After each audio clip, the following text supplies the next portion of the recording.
Assalamualaikum warahmatullahi wabarakatuh. Selamat datang di channel Mancep Media Mantap. Di video kali ini kita akan membahas tentang beberapa pemain timnas Indonesia. Jadi kemarin ada kabar bahwasanya Kapten U19, mantan Kapten timnas U19 yaitu Evan Dimas tidak diperpanjang kontraknya oleh Persik Kediri. Yang artinya bahwasanya banyak pesepak bola muda kita yang jago setelah itu di timnas senior atau di level senior mengalami penurunan. Lantas kenapa hal itu bisa terjadi? Menurut Bro Bah bagaimana? Kalau menurut saya itu kita kan hidup di generasi apa ini namanya? Milenial, ya, Evan Dimas milenial. Gen Z kan kebanyakan pemain kita kan sudah sibuk dengan media sosial, dengan HP. Jadi terkadang itu selain emang disiplin pemain kita kan dari dulu kurang ya untuk menjaga pola makan atau latihan. Itu terlalu sibuk di HP, mendapat exposure dari media sama supporter, membuat ya seperti Rashford mungkin di MU atau ya? Dulu Paul Pogba, Jesse Lingard. Ya kendalanya itu mirip-mirip seperti itu. Ditambah sama PSSI dulu kan belum seperti sekarang mungkin. Tidak ada, ketika kan dulu zamannya Evan Dimas kan juara ya. Juara AFF ya. AFF itu kan setelah juara itu tidak ada kelanjutan dari timnas. Apakah diadakan uji coba lawan Argentina atau mungkin tim-tim apa ya yang lebih tingkatnya satu kelas di atas kita. Tapi itu sebenarnya sempat diadakan uji coba keliling Indonesia. Iya kan, kalau di Indonesia sendiri kan rata-rata justru di bawah lawan tim PON kan. Kebanyakan kan kualitasnya bukan kualitas yang apa ya di atas untuk bersaing di kancah internasional, tidak dipersiapkan seperti itu. Iya sih, sebenarnya seperti itu. Padahal ya, dulu itu si Evan Dimas dan kawan-kawan itu berhasil mengalahkan Korea Selatan U23. Termasuk salah satunya. Dan salah satu pemain U23 waktu Koresel dulu, yang U23 ya, itu Hwang Hee-chan yang sekarang main di Wolves. Yang ngegolin ke gawang MU. Ya, itu.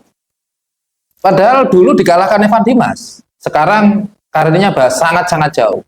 Tapi sebelum Evan Dimas juga ada beberapa pemain kita yang dulunya terlihat jago seperti Samsir Alam yang sekarang jadi influencer kan ya. Iya kan agen pemain juga sepertinya. Iya agen pemain juga si Samsir. Tapi Samsir itu dulu jago. Ya kan yang dikirim ke Ukraina dulu kan.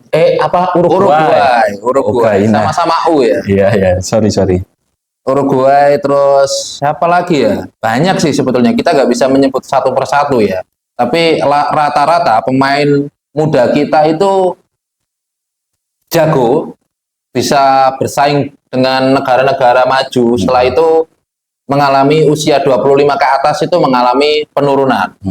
Itu sih biasanya. Ya kan pemain-pemain muda tersebut setelah juara juga kan untuk kesempatan di klub rata-rata kan kurang diberi jam terbang ya. Iya. Kalah dengan mungkin pemain-pemain asing atau pemain-pemain senior yang sudah punya nama. Apalagi kan kita tahu lah di persepak bolaan kita kan banyak seperti mafia itu dalam tanda kutip yang banyak pemain titipan mungkin.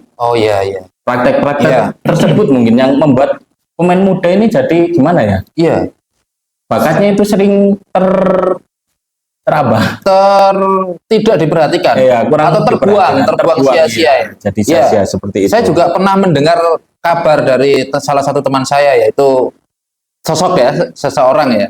Dia itu berkata bahwa siapa namanya keluarganya atau keluarga jauhnya lah itu mau masuk, saya sebut aja klubnya ya nggak apa-apa ya, Persela under berapa gitu, itu pakai duit gitu. Ya kan sayangnya ini ya saya kira di negara kita ini hal seperti itu kan hal yang wajar, termasuk PNS ataupun kemana kan pasti ada uang belicin itu. Bahkan kan yang baru-baru ini kemarin pas malam tahun baru kita kan dihadiahi. Kalau yang itu ada sosok termasuk pemimpin paling korup itu kan. Jadi kan kalau atasnya seperti itu ke bawahnya juga pasti praktek tersebut itu masih banyak. Berarti Asian value banget ya? Ya memang wajar sih seperti itu. Ya kemarin saya juga sempat lihat di podcastnya Potsea yang sama Greg sama Valentino. Greg sama Valen ya. Seperti apa? Itu katanya si Greg ini dia tuh main di klub apa gitu kan, nggak disebut. Dia itu ngomong bahwasanya si pelatih di klub-klub di Indonesia itu rata-rata dapat intervensi dari pemilik klub. Jadi pemilik klub ingin memainkan beberapa pemain tertentu yang padahal dia tidak melihat latihan seperti apa begitu. Ya kan mungkin kalau seperti itu kan sebenarnya hal yang wajar ya. Seperti tim-tim besar sekelas Madrid bahkan atau sekelas MU mungkin kan tetap punya mercu player yang harus emang ditonjolkan secara itu supaya jersey ataupun dari Penjualan ya? penjualan penonton juga kan ya kan harus imbang tapi Oh ya. tapi hal itu kan bukan yang apa ya gimana bukan hal yang 100% buruk. Kalau itu baik ya baik. Sayangnya kan di negara kita itu tadi masih terlalu banyak hal-hal yang membuat pemain muda terutama itu terabaikan. Iya sih. Dan tidak ada kompetisi di usia terutama dini ya. kompetisi kan Di ya usia kita dini. tahu lah kalau kita main di Tarkam banyak pemain-pemain itu yang jago Iya, sebenarnya. jujur ya. Cuman kan mereka terpaksa tidak menjadi seorang atlet sepak bola kan gara-gara dari faktor ekonomi keluarga. Iya. Nanti kalau jadi pemain bola kan masa depannya belum jelas. Beda Iya, sama sekarang yang mungkin sudah ada perbaikan. Alhamdulillahnya seperti itu. Iya, seperti itu sih. Apa namanya sekarang di zamannya PSSI dipimpin oleh Pak Erick Thohir kita berbenah. Apalagi di Liga 1 sudah ada VAR ya. Untuk apa namanya? Untuk mengakali VAR ini kan udah ada cuplikan ya. Oh, iya. Kan sosmed juga kenceng jadi ya itu agak sulit harusnya untuk masalah pengaturan dan lain sebagainya harusnya. Seperti itu. Dan lagi kalau ngomongin masalah Madrid, saya teringat sesuatu bahwasanya dulu Madrid tidak jadi mendatangkan seorang Ronaldinho karena David Beckham. iya Kalah. Ya kan soalnya intervensi dari siapa dulu? Florentino Perez juga kan? Iya Florentino. Yang Galacticos pertama. Iya. Terus menjual Claude Makélélé yang seorang pemain penting lah. Sangat timnya penting. dijual justru timnya kan ambruk. Iya. Fondasi dari timnya. Padahal kalau ya saya tidak mendiskreditkan seorang David Beckham ya. David Beckham itu salah satu maestro tendangan bebas juga. Umpan-umpannya juga jago. Tapi untuk merubah keadaan Ronaldinho waktu itu luar biasa harusnya. Jadi alasannya kan ya karena tidak terlalu menjual secara merchandise kan. Secara secara ketika itu kan muka gitu. Ya. Oh iya. Ya seperti Ya itu. memang David Ya, Beckham termasuk salah satunya pemain ketika itu yang dijual oleh Madrid kan Samuel Eto'o juga kan. Oh iya. Terus itu tidak diresmikan sama Madrid, dijual ke Barca. Oh enggak, belum Barca dulu. Enggak, Mallorca, tapi kan itu masih pemain Madrid. Oh itu masih pemain Madrid. Sepertinya itu masih kan. Dia dari tim mudanya kan dari Madrid. Iya Madrid. Senior baru pindah-pindah terus akhirnya berlabuh di Barcelona, tidak di Real Madrid. Dan jago ya di Barcelona. Ya kan mendapat trofi treble berapa kali dia? 2 kali berturut-turut. Iya kan sama di Inter. Sama di Inter juga. Ya. Ya seperti itu sih. Jadi gimana ini kesimpulannya bahwasanya kenapa kebanyakan pemain kita yang di usia muda jago-jago menjadi menurun di usia puncaknya. Padahal seharusnya sepak bola itu kan harusnya benar-benar matang di usia 25 sampai 30 apa 33 kan. Harusnya ya kan faktor itu. Pola makan juga, faktor latihan, manajemen tim yang masih belum belum perfect lah dari tim-tim klub sepak bola di Indonesia ini. Yeah. Terus tidak adanya jembatan dari federasi supaya pemain ini ada keberlanjutan karir. Rata-rata ketika di U19 bagus, untuk masuk ke timnas senior itu harus melawannya itu pemain-pemain yang didatangkan secara tiba-tiba. Di satu sih ya pemain naturalisasi, mungkin saya bisa sebut seperti itu. Ya walaupun hasilnya mungkin lebih instan lah daripada ketika kita harus melanjutkan pembibitan pemain muda ini. Berarti Anda mengatakan naturalisasi ini berdampak pada perkembangan pemain kita? Tentu saja. Oh, betul saja. Ya itu efek negatifnya. Tentu ada efek positifnya kan performa timnas senior kita kan ya sampai melaju jauh di kualifikasi ronde ketiga ini kan sebuah pencapaian yang luar biasa. Iya. Mungkin akan sulit kalau kita mengandalkan pemain lokal yang asli saja seperti itu. Iya, harusnya juga menurut saya sendiri sulit sih karena pemain kita itu ya itu tadi seperti yang Anda bilang bahwasanya kita tidak terlalu secara pola makan tidak terkontrol kan. Iya, ya seperti kita lah kan kalau nggak makan nasi kan ya enak. Ya pemain kan problemnya kurang lebih kan seperti itu juga. Ketika mereka harus makannya mungkin kentang atau karbonnya harus dijaga, tetapi kadang kan nyolong-nyolong makan mie instan, gizinya tidak dijaga, terus pola latihannya juga kadang terlalu sibuk di media sosial, apalagi pemainnya nggak habis juara kan pasti dapat undangan di TV, endorse sana sini, itu kan performanya jadi tidak terjaga. Terus ditambah lagi faktor cedera, yang sayangnya kan seringkali seperti kiper timnas itu Hernando kan, Hernando dia cedera terus dibawa ke alternatif justru malah itu yang parah. dokter Gadungan. Ya seperti itu, masih belum jelasnya di kita ini belum jelas. Begitu. Selain masalah pemain muda, kita juga ada berita bahwa calon pemain naturalisasi kita yaitu Ole Romeni dikabarkan sudah deal ke Oxford United. Katanya seperti itu.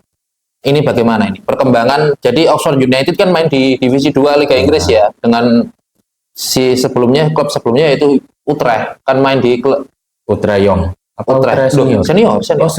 Dia main di senior. Ya mungkin dibiasakan untuk bermain sama Marcelino mungkin. Oh iya, itu cocok itu supaya mendapat chemistry sebelum akhirnya nanti terjun di timnas senior kita. Iya, itu juga bagus. Selain itu, sang pelempar jitu kita, pelempar jauh, Pratama Arhan sudah di farewell atau sama di klubnya yaitu Suwon FC. Jadi catatannya bersama Pratama Arhan ini bersama Suwon FC itu cuma memainkan 2 pertandingan, waktunya cuma 4 menit dengan catatan rekor 1 kartu merah. Jadi kemanakah Arhan ini akan berlabuh nantinya? Katanya dia mendapat banyak tawaran 5 klub kalau nggak salah ya, tetap bermain di luar negeri. Itu. Tapi kan ya kembali lagi ke faktor tadi kan, mungkin seorang player kan punya manajer ya. Iya. Manajer pemain itu harus tahu kira-kira tim mana yang mau memberikan jam terbang buat pemain atau tim mana yang hanya memanfaatkan exposure dari pemain. Iya, tapi seperti kita tahu kan rata-rata ya seperti tim Jepang yang sebelumnya beli pemain Indonesia cuman supaya engagement di Instagram atau di media sosial lain itu naik, tapi tidak dimainkan, tidak diberi kesempatan bermain pemain kita. Ya cocoknya di liga mana? Kalau saya ya yang penting di luar kan sudah di luar ya. Ya di Liga Thailand seperti Asnawi atau dulu ada Yanto Basna juga nggak apa-apa. Soalnya kan secara liga kan juga sudah lumayan Liga Thailand. Iya, levelnya nomor 1 di ASEAN. Atau mungkin ya seperti tadi Marcelino atau ke Ole bisa mungkin luar ya, ke Oxford, ke Eropa ya. Divisi 2, divisi 3 juga nggak apa-apa sebenarnya. Iya, di Liga Inggris atau Liga Italia nggak apa-apa ya, untuk menambah jam terbang dan pengalaman internasional. Iya. Dari karena pemain di sana kan bisa dipastikan bahwa liganya pasti lebih baik dari kita. Itu tidak bisa bohong. Atau kan? Mungkin seperti ya, tapi dulu kan pernah ya, ketika Como itu diakuisisi sama Jarum kan, katanya diserang, disuruh datangkan pemain ya termasuk J dulu kan, sebelum akhirnya berlabuhnya ke Venezia kan.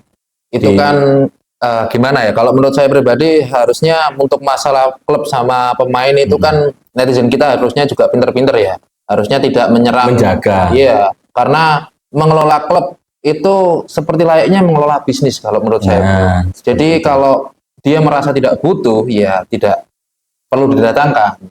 Karena pemain kita juga harus yakin pada pemain kita bahwasanya tidak bermain di Como atau semisal tidak bisa di Como, dia pasti dapat rezeki yang lain atau bermain di klub yang lebih bagus lah. Ya yang penting kan pemain harus bisa membuktikan dirinya. Ya, ini kasihan si Pratama ini. Harusnya dia kalau main beberapa pertandingan harusnya sudah bagus sih, harusnya lebih dari 10 atau berapa. Tapi feeling saya sih harusnya di Liga Thailand itu cocok. Karena si Asnawi juga malah mendapat perpanjangan kontrak sampai berapa ya? 2029 kalau nggak salah. Oh, dari timnya itu. Iya, si Asnawi ini. Karena si Asnawi kan main terus, dia juga pemain inti, jadi cocok juga harusnya sih. Apalagi dia itu main di Port FC kan salah satu papan atas, klub papan atas. Port itu Australia, bro. Oh, saya kira Port itu babi. Port. Bukan ya? Bukan, Port FC. Ya mungkin dari kita segitu saja untuk masalah pemain timnas Indonesia ya. Iya, yang apa? Iya, generasi ya. muda ke pemain senior kok seringkali terkendala itu. Iya, dan semoga kedepannya kita juga bisa timnas, maksudnya timnas itu bisa melakukan regenerasi yang lebih baik, walaupun ada naturalisasi atau tidaknya. Iya, Itu ya harapan kan saya. tetap naturalisasi kan tujuan awalnya ya supaya pemain kita ini tahu standar bermain bagus itu seperti iya. apa, seperti itu. Saya jujur untuk ini sebelum ya, masalah naturalisasi itu dilanjutkan terus nggak apa-apa. Kalau menurut saya pribadi. Jadi pemain-pemain kita, pemain timnas kita yang lokal itu tahu cara bagaimana bermain bola yang benar dan baik ya. Itu menyontoh dari mereka. Jadi mereka harus bersaing. Siapa tahu mereka bisa lebih dari mereka kan, malah luar Ya, biasa. soalnya sudah ada gambaran jelas lah permainan kelas ada yang apa, dicontoh tingkat internasional iya, itu seperti apa. Iya, itu bisa dicontohkan. Dulu waktu saya pernah membaca artikel bahwasanya kenapa Brazil itu bisa menjadi negara sepak bola yang luar biasa. Karena salah satunya mereka punya sosok-sosok legenda yang mereka itu rata-rata terjun di dunia kayak PSSI-nya gitu loh. Jadi pemain-pemain muda ini kan sudah melihat contoh Neymar ya, dengan kekayaan luar biasa. Yang mau keluar dari kemiskinan kan pasti akan berjuang dengan keras untuk untuk sampai di level Neymar. Seperti itu, atau Vini sekarang ya kan. Sedangkan di Indonesia kan sosok-sosok seperti mereka itu kan hampir bisa dikatakan untuk saat ini tidak ada, atau dulu-dulunya nggak ada. Ya kan? Belum ada orang, mungkin kultur budaya orang-orang kita ya. Tapi kan negara kita sama mereka. Secara ekonomi, geografis dan lain sebagainya kan harusnya mirip-mirip kan. Brazil sama Indonesia ini sama-sama negara tropis dan lain sebagainya. Dilanjut aja rokokannya. Nggak bisa nyala korek. Udah ada gimana? Jadi ya seperti itu. Seperti itu ya. Harusnya kan sama. Harusnya kita juga. Ya dulu kan mungkin bakat-bakat dari Papua ya, tanah Papua kan. Seharusnya kalau kita melihat raw materi secara bakat kan harusnya bisa berkembang kan dengan pemain-pemain Amerika Latin. Soalnya secara teknik dribble ya terutama itu kan sudah cukup mumpuni, tapi dari visi mungkin yang kita masih ketinggalan jauh, visi permainan seperti itu. Ya memang itu harus ada perkembangan lebih lanjut ya. Tapi Brazil hari ini kan persepak bolanya juga hancur kalau menurun. Bisa dibilang. Ya, sudah menurun ya karena gadget tadi terutama faktor gadget. Kebanyakan Anda bilang anak-anak muda di Brazil bahkan di Indonesia sekarang sudah jarang yang main bola ketika sore. Iya sih. Kebanyakan justru sibuk dengan gadgetnya, scroll TikTok sampai malam, sampai tidur, bangun juga gitu lagi, terus tidak ada aktivitas sepak bola sama sekali di hidupnya. Anda bilang bahwa persepak bolaan Brazil menurun saat ini. Apa Anda tidak lupa ada seorang King Anthony, the real god, katanya bocil-bocil. Ya itu kan bukti bahwasannya kualitas persepak bolaan dunia atau Brazil terutama di hal ini itu menurun. Iya sih. Bagaimana ketika dulu ada Rivaldo, Zico, Pele. Padahal dulu pemain Brazil pas juara dunia 2002 itu mereka tidak ada yang bertato. Iya kan, bersih semua. Dan jago-jago. Cukup 3 pemain di depan dan meluluh-lantahkan Jerman. Ya kan, Rivaldo, Ronaldinho sama Ronaldo. Itu sih. Ya mungkin dari kita itu saja pembahasan hari ini untuk masalah perkembangan sepak bola, pemain bola Indonesia yang di usia muda jago dan menurun di usia senior. Kita akhiri video kali ini. Jangan lupa untuk klik like, subscribe, dan komen. Kita hargai semua komen dari Anda, karena itu sangat membantu bagi kami. Ya. Assalamualaikum warahmatullahi wabarakatuh. Enak.